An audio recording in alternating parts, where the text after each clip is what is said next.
juga. Jadi saya nggak terlalu aktif di Komal. Jujur saya nggak terlalu aktif. Kalau ada waktu saya coba dengar. Kemudian saya coba cari kebenarannya, mau dari keimanan manapun. Jadi singkatnya, saya pernah dengar dan saya cari-cari di Google juga seperti itu. Hanya saja saya masih bingung, Bang. Untuk kitab suci agama Islam Yes. itu Al-Quran atau hadis, Bang, ya? Dua-duanya. Dua-duanya ya. Yes. Oke, kemudian kenapa, Bang? Saya pernah masuk berapa waktu yang lalu ya. Kemudian saya ditanyai panjang lebar. Kemudian dia menyimpulkan bahwa yang membedakan kitab suci orang Kristen dan Islam itu, bahwa kitab suci Islam itu sudah jelas suci karena yang menulisnya itu adalah Tuhan. Sedangkan kalau kitab suci Kristen itu yang menulis manusia, sehingga wajar saja kalau kebenarannya itu masih diragukan. Jadi kalau hadis juga merupakan kitab suci, Abang, lah ini kan dituliskan oleh manusia juga kan, Bang. Jadi kira-kira menurut Abang bagaimana kesesuaian narasi daripada yang tadi? Berapa waktu yang lalu saya pernah ada diskusi. Jadi dia menyatakan bahwa kitab suci itu tidak boleh ditulis oleh manusia. Sementara kan hadis sendiri itu kan dituliskan oleh manusia. Jadi bagaimana itu Abang menjawabnya? Oke, baik. Jadi gini, kawan. Firman Tuhan dan sabda Nabi. Ada beberapa nabi. Nabi Musa lah misalnya. Atau Yesus juga adalah nabi. Atau Nabi Isa alaihissalam. Nabi Muhammad juga adalah nabi. Fungsi nabi menerima wahyu. Nabi-nabi ini punya umat. Dan nabi-nabi ini umatnya bukan nabi. Misalnya Nabi Muhammad punya sahabat-sahabat. Sahabatnya ini bukan nabi. Mereka bukan penerima wahyu. Bagaimana caranya yang bukan nabi bisa mengerti wahyu? Saya ulang. Bagaimana caranya yang bukan nabi mengerti tentang wahyu? Karena yang menerima wahyu itu cuma nabi. Nabi adalah wakil Tuhan, duta Tuhan, utusan Tuhan yang menerima titah untuk menyampaikan risalah langit kepada manusia. Bagaimana caranya menyampaikan kepada mereka sementara tingkat mereka berbeda? Nabi adalah orang yang maksum, tidak ada dusta pada mulutnya. Ketika disampaikan wahyu, maka itu yang diuraikan. Uraian daripada wahyu inilah semua adalah wahyu. Al-Quran mengatakan itu, madallah sahibukum wa ma gawa wa ma yantiku anil hawa in huwa illa wahyu yuha. Jadi apa yang keluar dari lisannya itu semua adalah wahyu, teropong dari sang pencipta. Nah sekarang Nabi Muhammad menerima Al-Quran. Nabi Muhammad mau menyampaikan Al-Quran ini kepada umatnya. Umatnya bukan nabi. Mereka tidak memiliki special right untuk kemudian mengerti. Mereka tidak memiliki kemudian kredit plus untuk memahami, karena mereka tidak diangkat menjadi nabi. Maka karena mereka manusia biasa, maka nabi inilah yang menguraikan, menjelaskan, mentafsirkan, memberikan kemudian arahan, penjelasan tentang wahyu kalimat Allah kepada manusia biasa. Penjelasan tentang kalimat Allah inilah yang disebut hadits. Sama seperti seorang arsitek melihat sebuah bangunan masjid. Jemaat tidak mengerti komponen kemudian daripada klasifikasi daripada masjid tersebut. Yang mereka lihat masjid ini bangunan utuh. Arsiteknya kemudian menjelaskan yang di atas bagian kerucut ini, yang mengerucut ini namanya atap. Dia kemudian menjelaskan atap ini terbuat dari baja. Ini lebarnya sekian, panjangnya sekian. Fungsinya untuk menghindarkan siapapun yang ada dalam masjid dari sinar matahari dan juga hujan. Yang di bawah ini, yang panjang kokoh ke atas ini namanya tiang. Tiangnya ini di dalamnya ada besi, ada kawat, kemudian ditambal dengan pasir, dicampur dengan semen, diaduk, kemudian campuran-campurannya pun ada komposisinya. Kemudian diterangkan lagi. Nah, yang memanjang ini, yang berupa hamparan ini, itu namanya lantai. Lantai ini tadinya Sama seperti dinding, ada pasir, ada semen, lalu diurai. Caranya untuk diratakan ini kemudian digunakan alat yang namanya sisir atau setrika semen. Di bawah lantai ini ada namanya pondasi. Nah, pondasi itu terdiri dari batu, batunya pun bisa dari batu laut, batu karang, atau bisa kemudian batu gunung. Itulah hadis menguraikan isi daripada kemudian bangunan masjid tadi. Itulah hadis menguraikan isi daripada Al-Quran itu tadi. Mana legalitas kepada Rasulullah untuk menyampaikan Al-Quran, untuk menguraikan Al-Quran? Baca Al-Quran surah An-Nahl ayat 44. Nabi Muhammad diperintahkan untuk menjelaskan isi Al-Quran. Penjelasan isi Al-Quran inilah yang disebut hadis. Saya kasih contoh kepada saudara. Yesus berkata di dalam Yohanes 17 nomor 8, segala firman yang engkau berikan telah aku sampaikan kepada mereka. Yesus menerima firman. Apakah firman itu baku? Baku karena Yesus tidak punya hak menambah dan mengurangi firman tersebut. Mana dalilnya? Yohanes 12 nomor 49 nomor 50. Aku tidak berkata-kata dari diriku sendiri. Apa yang aku katakan adalah apa yang diperintahkan untuk aku sampaikan dan aku sampaikan dan aku ajarkan. Dan firman Tuhan itu kekal. Artinya tidak bisa ditambah, tidak bisa diurangi. Ulangan 4, jangan kau menambah, jangan kau mengurangi. Tidak boleh. Artinya firman Tuhan itu dulu, sabar dulu kawan. Firman Tuhan itu menurut Yesus tidak boleh ditambah, tidak boleh dikurangi. Yang menjelaskan kemudian isi daripada firman itu nabinya, Yesusnya. Nah, sabda Yesus inilah yang disebut uraian Yesus tentang firman Tuhan. Injil yang diterima oleh Yesus itu hilang, tak ada sampai hari ini. Sabda-sabda Yesus yang tertuang kemudian dalam catatan histori para pewarta yang Anda jadikan sebagai kitab kanon, itu hanya sabda Yesus, itu bukan firman Tuhan. Jadi yang Anda sampaikan hari ini di gereja itu hadits, bukan firman Tuhan. Itu pun hanya terjemahan. Nah, permasalahannya apakah itu hadis palsu atau itu hadis lemah? Kesimpulannya, kalau kita mengacu kepada ilmu sanad, mata rantai penyampaian, hadits yang Anda gunakan bernama Lukas, Markus, Matius, Yohanes, kemudian Petrus, dan juga Roma, Galatia, itu semua adalah hadis palsu, maudhu. Kenapa? Karena tidak sampai kepada sang sumber, yaitu Yesus. Sampai sini paham? Waktu saya masih ada 30 menit. Ya, silakan. Oke. Ya, jadi penjelasan Abang, tapi jangan tolong dipotong Bang ya. Ya, silakan. Sampai 5 menit lah. Oke. Jadi penjelasan Abang itu banyak sekali yang keliru ya. Itu sangat-sangat keliru sekali. Tadi Abang mengatakan bahwa berarti Anda orang pintar, pura-pura mau belajar. Karena saya pun disalahkan. Saya jelaskan itu dulu supaya yang dibawa mengerti. Saudara kita Arul ini bukan orang mau belajar, dia ini kelas, dia orang berkelas, dia orang pintar dari terserah. Jangan bohongi publik Bang, jangan bohongi publik, nggak bagus. Jujur aja kalau Anda adalah seorang profesor, silakan. Jadi hari ini Bang Suma berdiskusi dengan seorang profesor. Silakan. Iya, oke. Ya, silakan Prof. Silakan Prof. Ya, silakan. Oke, tadi Abang mengatakan bahwa hadis itu adalah penjelasan tentang Al-Quran. Bang, Abang juga kan harus mengakui juga, nggak semua di dalam hadis itu dia menjelaskan tentang Al-Quran. Contohnya misalnya, di Al-Quran itu kan nggak ada dikatakan siapa manusia yang kedua atau istri daripada Adam. Kan enggak, itu maksudnya kan di hadis, benar nggak Bang?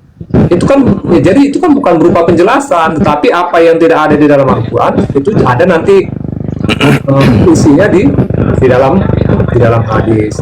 Kemudian tadi Bang mengatakan bahwa hadis itu, tapi mohon dikoreksi. Arul, sebentar dulu. Bang Zuma, kenapa noise ya? Kok bisa ya? Udah. Iya, udah nggak noise. Masih. Udah nggak lagi. Ya, Oh, iya. lanjut Arul. Oke. Kemudian tadi sampai di mana ya saya cerita ya? Saya jadi lupa karena dipotong tadi. Istri Adam. Istrinya Adam. Oke, Itu ya. hanya penjelasan. Iya, kan kalau penjelasan berarti kan ada sesuatu yang belum dipahami. Ya namanya juga menjelaskan ya. Misalnya apa tujuan kita beragama? Ya toh, nanti ada penjelasannya. Itulah dalam makan kira-kira seperti itulah kalau pengertian dari penjelasan. Berarti kan ada uraian di dalamnya itu, ada kalimat-kalimat yang akan menjelaskan tentang sesuatu kan begitu. Tetapi kan isinya kan nggak tentang penjelasan saja, tetapi ada yang memang apa yang tidak ada di dalam Al-Quran, maka nanti melalui hadis riwayat ini nanti akan ditambahkanlah di dalam hadis, atau saya mau bilang dijelaskan. Kalau menurut pengertian saya, penjelasan itu berarti kan berupa apa ya, kumpulan daripada kata-kata yang membentuk satu atau lebih, ya kan, lebih dari satu kalimat kan, seperti itu kalau dia penjelasan. Kemudian tapi ini saya pengen belajar banyak saja, pengen banyak belajar. Kemudian tadi Bang mengatakan bahwa, tadi kan pertanyaan saya kan, ada yang mengatakan bahwa kalau kitab suci, maka itu tidak boleh tulisan manusia. Maka yang merupakan kitab suci itu adalah Al-Quran, ya, karena itu datangnya memang langsung, yang menuliskan itu adalah Tuhan ataupun Allah itu sendiri. Tapi ketika Abang juga mengakui, dan semua umat muslim juga mengakui bahwa hadis itu juga adalah kitab suci, makanya ini kan yang menjadi pertanyaan bagi saya dan juga bagi orang Kristen. Berarti kan di dalam keislaman juga kan mengakui bahwa tulisan, sekalipun Abang tadi mengatakan bedanya hadis itu kan penjelasan, tetapi kan itu juga kan memberikan apa ya, memberikan pengertian ya, yang menjadi dasar keimanan daripada umat muslim juga kan, hadis itu tadi. Jadi saya mau mengambil contoh, mau mencari kebenaran. Contohnya ini misalnya tentang surga dan neraka. Nanti Abang bisa tanggapi tentang surga dan neraka. Di Al-Quran itu dijelaskan bahwa di surah Hud 106 sampai 108 bahwa surga itu dan neraka itu adalah tempat yang kekal. Di surah Hud 106 ayat sampai 108 bahwa surga itu adalah merupakan tempat yang kekal. Jadi kalau orang yang punya kelakuan yang baik, taat pada ajaran agamanya, maka dia akan masuklah dia ke surga. Begitu juga sebaliknya, orang jahat akan masuk neraka. Dan ada kata kekal. Kalau kata kekal itu artinya kan tidak akan ada lagi perubahan. Kekal itu kan berarti selamanya dia akan di situ. Tetapi kan berbeda dengan hadis riwayat Bukhari nomor 6086. Mohon maaf kalau nomornya saya keliru ya, nanti bisa dikoreksi. Bahwa surga dan neraka itu, bahwa orang-orang yang jahat sekalipun selama dia beriman, dia akan dimasukkan ke dalam neraka, tetapi hanya seperti apa ya, tempat apa Bang ya, pemurnian ya, atau sejenisnya lah. Kemudian tetap orang-orang yang beriman, dia nanti akan pada waktunya akan dimasukkan ke dalam surga. Jadi kan ini menurut saya ini yang masih membingungkan di saya. Ini seperti bertentangan. Mungkin sampai di sini dulu Bang. Silakan Abang jelaskan. Kenapa seperti apa? Baik. Oke, baik. Saya ambil dari yang terakhir. Yang pertama, ketika berbicara mengenai surga neraka, yang kekal itu dalam neraka itu adalah orang-orang kafir. Innal ladzina kafaru min ahlil kitabi wal musyrikina fi nari jahannam khalidina fiha. Mereka di dalam neraka itu kekal, orang-orang kafir. Tapi kalau orang-orang yang beriman, ada iman di dalam hatinya, neraka itu bukan tempat tinggalnya. Neraka hanya tempat singgah untuk mencuci dosa-dosanya. Bukankah Tuhan itu maha adil? Tuhan itu adil. Ketika orang itu memiliki amal kebajikan, ada kesolehan, ada imannya kepada Allah, harus dibalas. Makanya di dalam kitab saudara Yohanes 5 nomor 29, manusia dibangkitkan untuk dibalas sesuai dengan perbuatan masing-masing. Nah, kalau perbuatannya ada baik, ada buruk, ya harus. Illal ladzina kafaru, kecuali kepada orang-orang kafir. Kebaikan apapun yang dilakukan, kekal di neraka. Tidak ada sedikit pun surga baginya. Tapi kalau orang beriman, sama seperti di Mazmur 66 nomor 12. Engkau telah membiarkan orang-orang melintasi kepala kami. Kami telah menemukan. Kenapa kok pakai Alkitab? Saudara, saya sedang menjelaskan. Sabar Kenapa dulu. takut?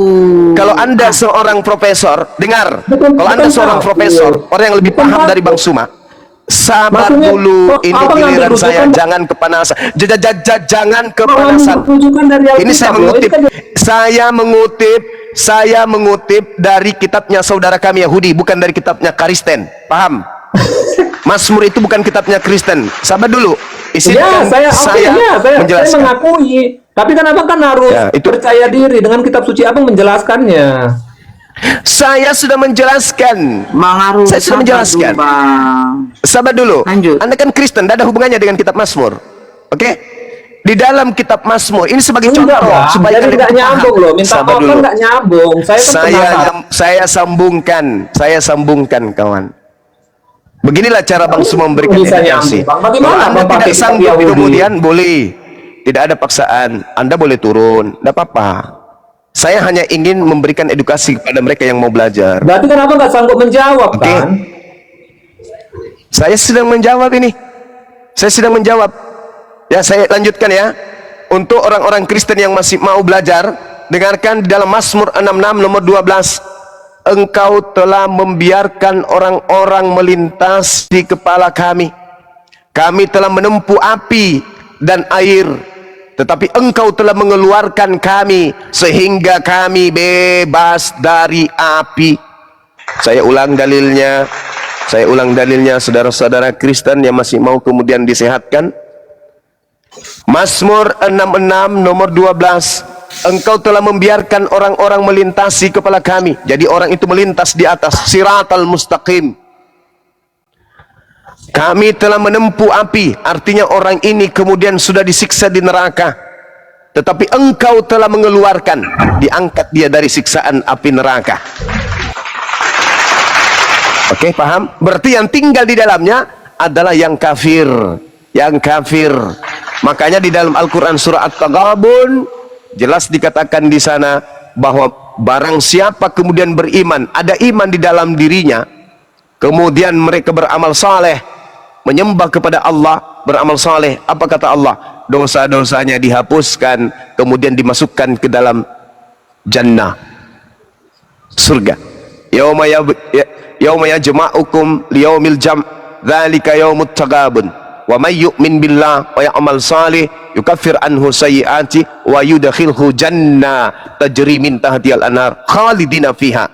Mereka kekal di dalamnya abada selama-lamanya. Oke? Selesai sampai situ ya. Bahwasanya Al-Qur'an dan hadits itu saling menguatkan satu sama lain. Kemudian pertanyaan Anda yang kedua terkait dengan Al-Qur'an tidak menyebutkan nama Hawa. Al-Quran memang tidak menyebutkan nama Hawa, tetapi Al-Quran hanya menceritakan tentang istri Nabi Adam alaihissalam. Wa qulna ya Adam, wa qulna ya Adam uskun anta wa zawjukal jannah wa kula minha ragadan haitsu syi'tuma wala taqraba hadhihi syajarata fatakuna minaz zalimin. Itu memang dikatakan, Allah berfirman, ya Adam, diamilah oleh kamu dan istrimu, wa zawjuka, istrimu. Tidak disebut nama Hawa. Siapa yang punya hak kemudian untuk menjelaskan nama istri Hawa? Nabiullah baginda Rasulullah Muhammad sallallahu alaihi wasallam. Maka beliau, syukran akhina, jelas. Beliau yang menjelaskan itu karena dia yang diberi petunjuk oleh Allah. Tadi sudah saya jelaskan bahwa in huwa illa wahyu yuha. Yang disampaikan lisannya itu tak lain adalah wahyu. Jadi ketika kemudian dia menceritakan tentang istri Nabi Adam, dia menerima wahyu dan wahyunya itu mengatakan Hawa. Istrinya bernama Hawa. Dan kenapa dikatakan Hawa? Artinya hawa nafsu. Itu jelas Al-Quran menjelaskan itu, bahwa yang terkait dengan hawa itu pasti hawa nafsu. Makanya di Al-Quran menjadikan kemudian kitabnya orang Kristen juga membawa-bawa hawa nafsu. Wa ma yantiku anil hawa.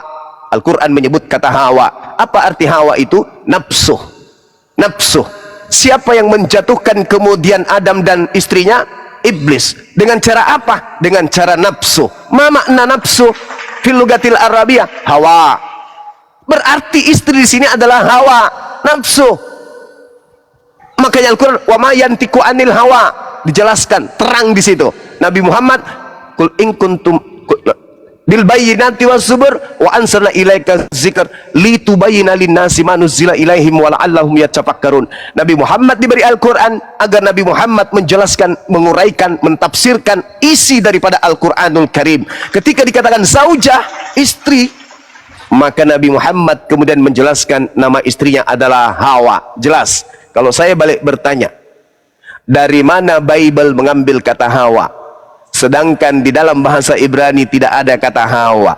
Semua saudara-saudara pembela agama Kristen yang berdebat sampai detik ini tidak mampu menjawab. Artinya ketika kemudian tidak ada kata Hawa di dalam kitabnya orang Kristen dalam bentuk original teks, satu-satunya sumber yang digunakan kemudian oleh orang Kristen mengambil kata Hawa itu adalah Al-Quranul Karim atau ajaran Islam atau dari hadits. Karena kalau di dalam bahasa Ibrani, Eva bukan Hawa. Eva Hawa berbeda. Hawa sumbernya hanya di Islam. Eva ya. Bible tidak ada sumber Hawa. Oke? Oke ya? Saudara Kristen paham ya? Kalian mengambil kata Hawa masuk ke dalam Bible itu hanya ambil dari hadits Rasulullah. Sedangkan dalam original teksnya tak ada Hawa, yang ada Eva atau Eva. Oke gitu ya teman-teman, silakan. Ya, saya tanggapi sedikit omongan tipu daya. Sebentar dulu. Ya silakan saudaraku yang ini kayaknya foto Anda nih ya. Silakan monyet.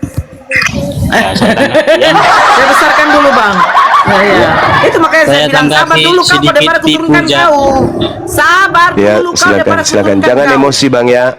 Bang yang fotonya foto monyet, tuh. jangan emosi ya kawan. Ah ya. Oke. Saya tanggapi sedikit tipu daya Bung Juma, seorang penipu nih ya. Ya silakan.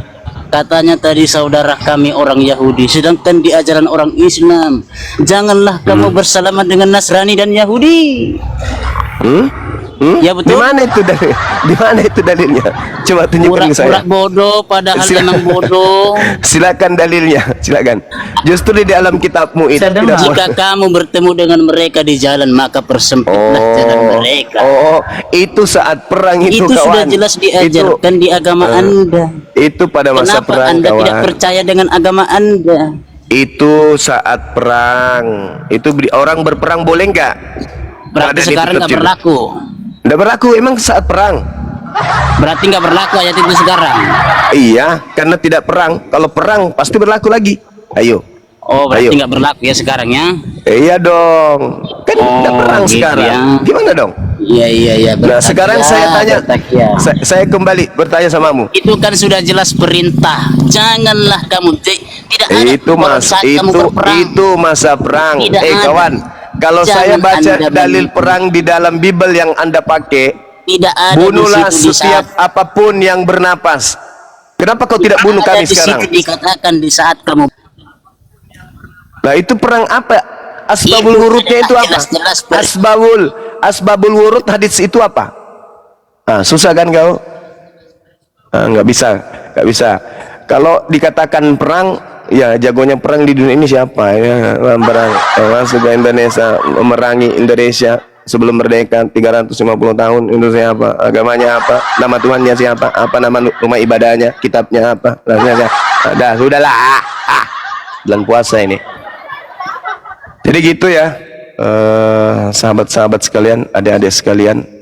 Kalau ada kemudian saudara Kristen yang sanggup menunjukkan ke kita bahwa yang disembah oleh orang Kristen bernama Yesus Kristus, sabar bang, adalah Yesus anak Maria, masih berlaku 20 juta untuk saudara Kristen.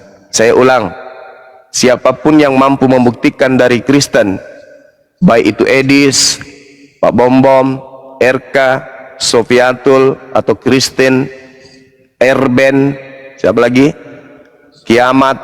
Ini tantangan sudah berhari-hari, sudah dari sejak bulan suci Ramadan sampai hari ini belum ada kemudian orang Kristen yang mampu membuktikan bahwa yang disembah oleh Kristen itu adalah betul-betul Yesus sang penginjil yang datang di tengah-tengah Bani Israel membangkitkan orang mati.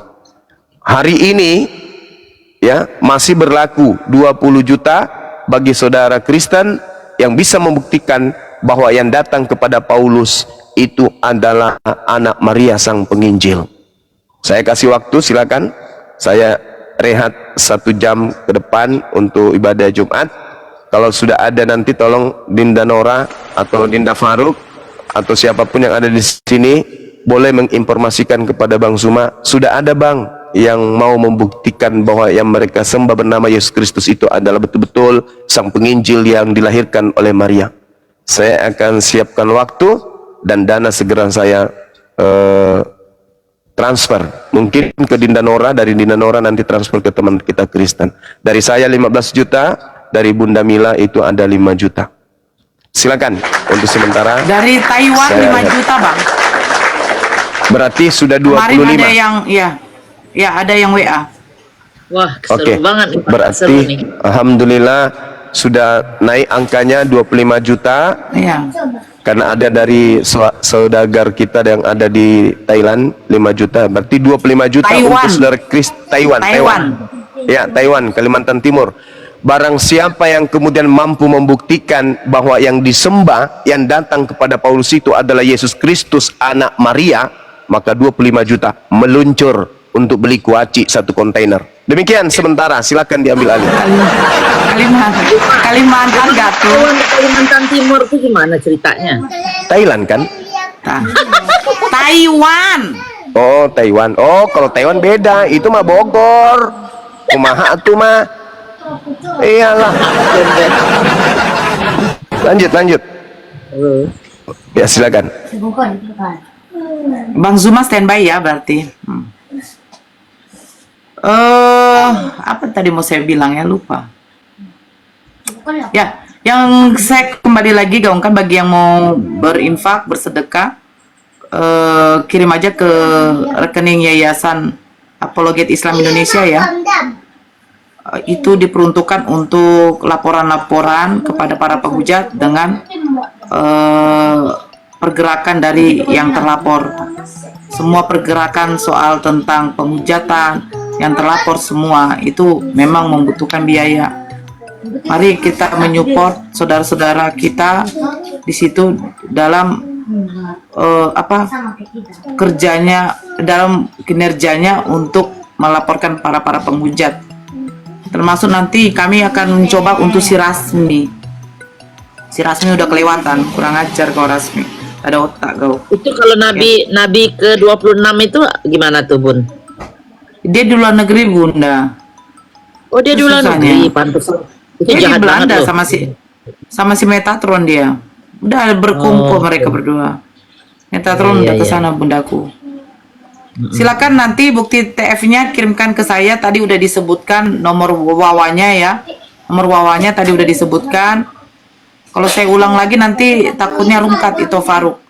Yang belum tahu nomor rekening Apologet, silakan wawa saya. Ya. Assalamualaikum Ya, yang di atas warahmatullahi ini, wabarakatuh. Waalaikumsalam. Yang di atas ini Ini tolong untuk yang mau di ingin follow-follow. membantu, yang Sebentar ingin dulu, Ito. membantu. Sebentar Bentar, itu. aku mau berangkat sebentar aja. Aku mau proses akun kuy. Sebentar ya, aku mau berangkat. Bagi saudaraku yang di bawah, tolong di follow akun saya. Saya Akun mau saya tolong- promosikan itu. Itu yang mau saya Makanya promosikan. dia- Sekalian Saya itu mau promosikan. nomor rek.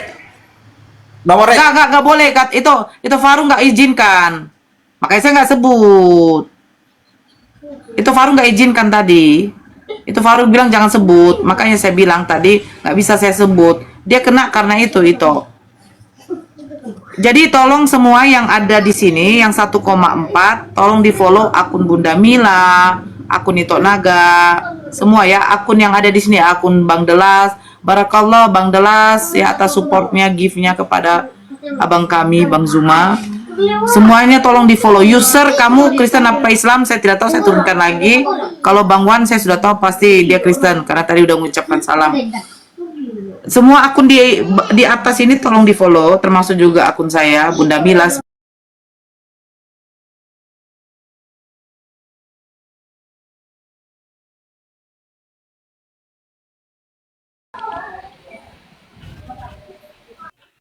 Ya, yang tadi saya belum connect dengan Kiki ini, Allah tidak menciptakan, tidak menciptakan segala sesuatu, manusia dan lain-lain, tapi menciptakan firman. Melalui firman inilah diciptakan. Nah, sama aja kan, berarti segala sesuatu diciptakan melalui ciptaannya. Kan firman ciptaannya. Nah, tapi gue tidak menggunakan narasi cipta dan pencipta. Itu narasi ya agamawan lah gitu. Tapi Ya, firman narasi yang digunakan firman. manifest biasanya. Ya, firman itu ciptaan Allah kan?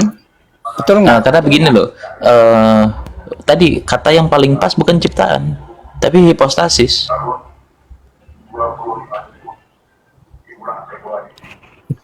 Kalau di kami memang firman itu sudah ada sama-sama dengan Allah dari Iya, awal. makanya gue nggak bilang ciptaan, tapi hipostasis.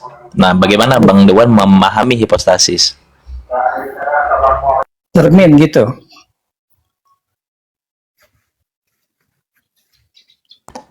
Penjelasannya begini, Bang Dewan. Jadi kalau yang disebut Allah Bapa bagi Bang Justin, Bang Dewan, itu di gue disebutnya God atau absolutely simple atau